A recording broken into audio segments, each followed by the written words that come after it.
Hi friends, இன்றைக்கி நாம heart of loyalty Chinese ட்ராமாவோட பார்ட் 10 தான் பார்க்க போகிறோம். சரி வாங்க நம்ம கதைக்குள்ளே போகலாம்.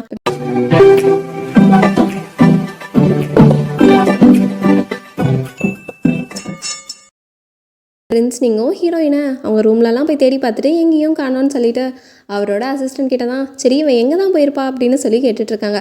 ஒரு வேளை இன்றைக்கும் வேலை பார்க்கறதுக்கு போயிட்டாலோ அப்படின்னு சொல்லிட்டு எந்த ஸ்ட்ரீட்டில் டியூட்டி பார்க்குறான்னு தெரியலையே அப்படின்னு சொல்லிட்டு அவரும் போய் தேடி ஒரு வழியாக ஹீரோயினையும் கண்டுபிடிச்சிடுறாங்க.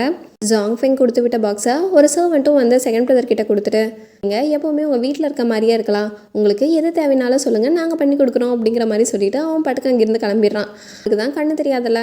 ஸோ அவரோட ஸ்டிக்கை வச்சு அந்த பாக்ஸை ஓப்பன் பண்ணுறாரு. ஆனால் அதில் ஒருத்தங்க தலை இருக்குது. இதை அவரும் ஃபீல் பண்ணி டக்குன்னு அந்த பாக்ஸையும் க்ளோஸ் பண்ணிடுறாரு.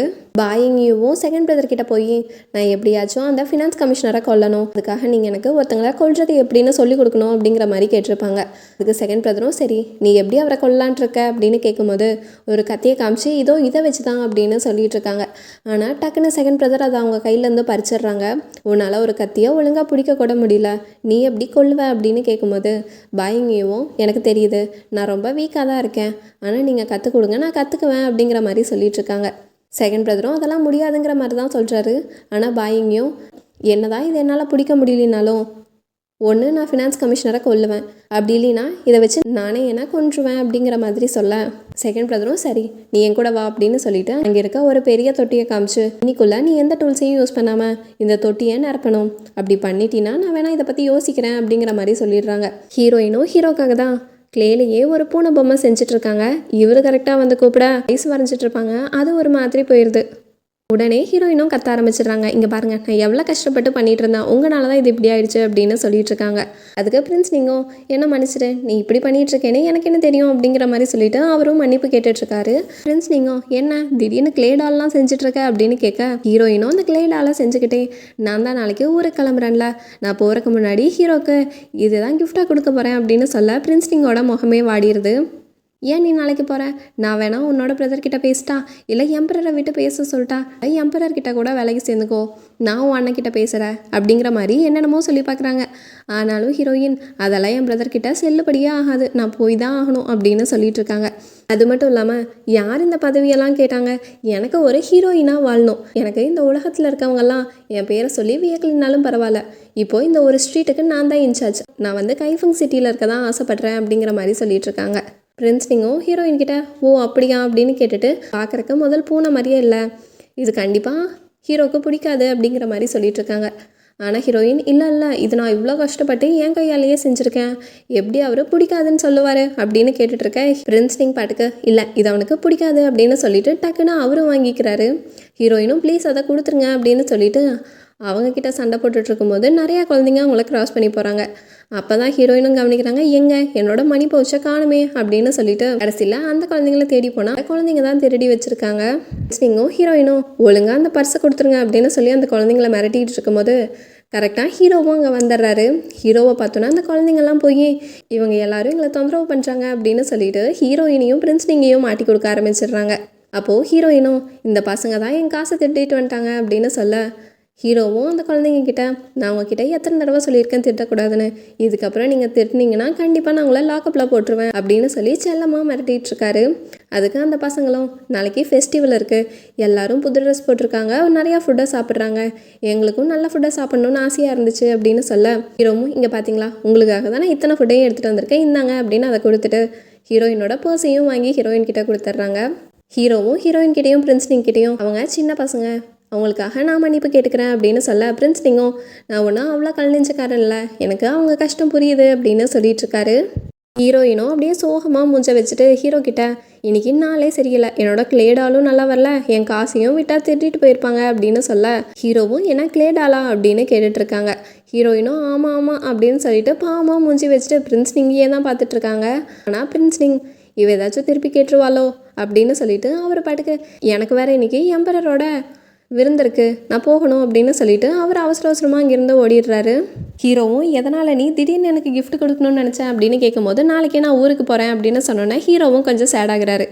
ஆனால் ஹீரோயின் இப்போ நான் உங்களுக்கு என்ன கிஃப்ட் தான் கொடுக்கேன் அப்படின்னு கேட்கும்போது ஹீரோவும் சரி உங்ககிட்ட தான் அந்த சென்ட் பவுச்சிருக்கல அதை கொடு அப்படின்னு கேட்டுட்ருக்காங்க.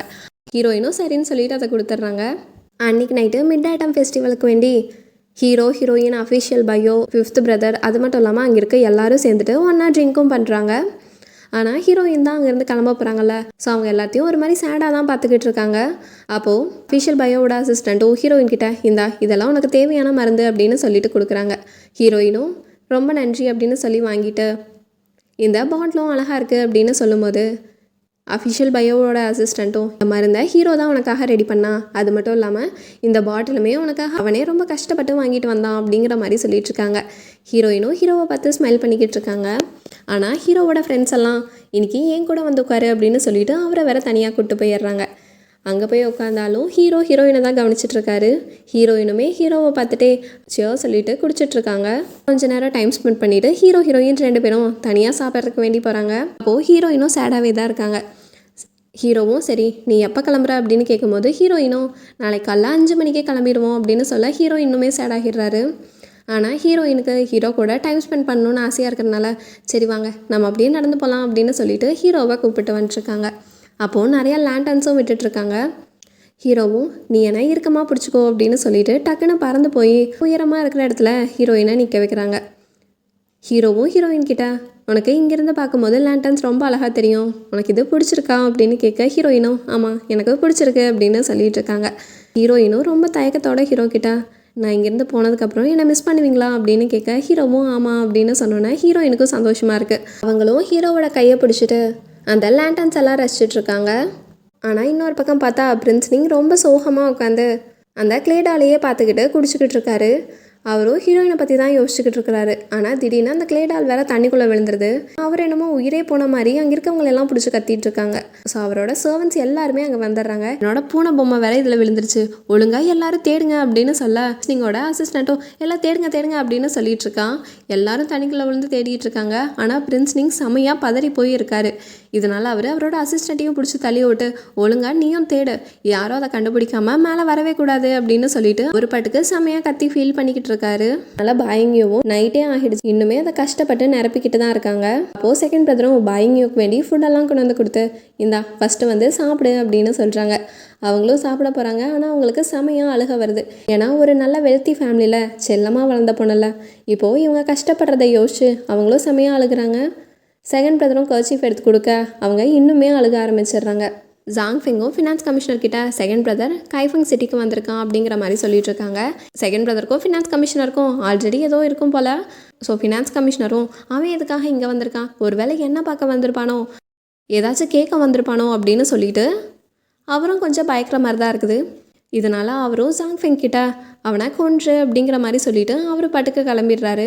ஆனால் ஜாங் ஃபெங் அவனோட அசிஸ்டன்ட் கிட்ட நீ போய் செகண்ட் பிரதர் கிட்ட என்னோட அப்பா அவனை கொல்ல ட்ரை பண்ணுறாருங்கிற விஷயத்த சொல்லு அப்படிங்கிற மாதிரி சொல்லிட்டு இருக்காங்க.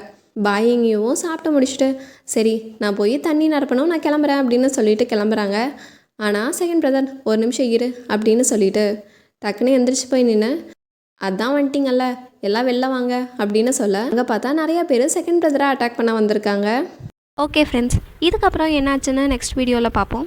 இந்த வீடியோ உங்களுக்கு பிடிச்சிருந்தா சப்ஸ்கிரைப் பண்ணுங்கள், லைக் பண்ணுங்கள், கமெண்ட் பண்ணுங்கள், உங்கள் ஃப்ரெண்ட்ஸுக்கும் ஷேர் பண்ணுங்கள். தேங்க்யூ.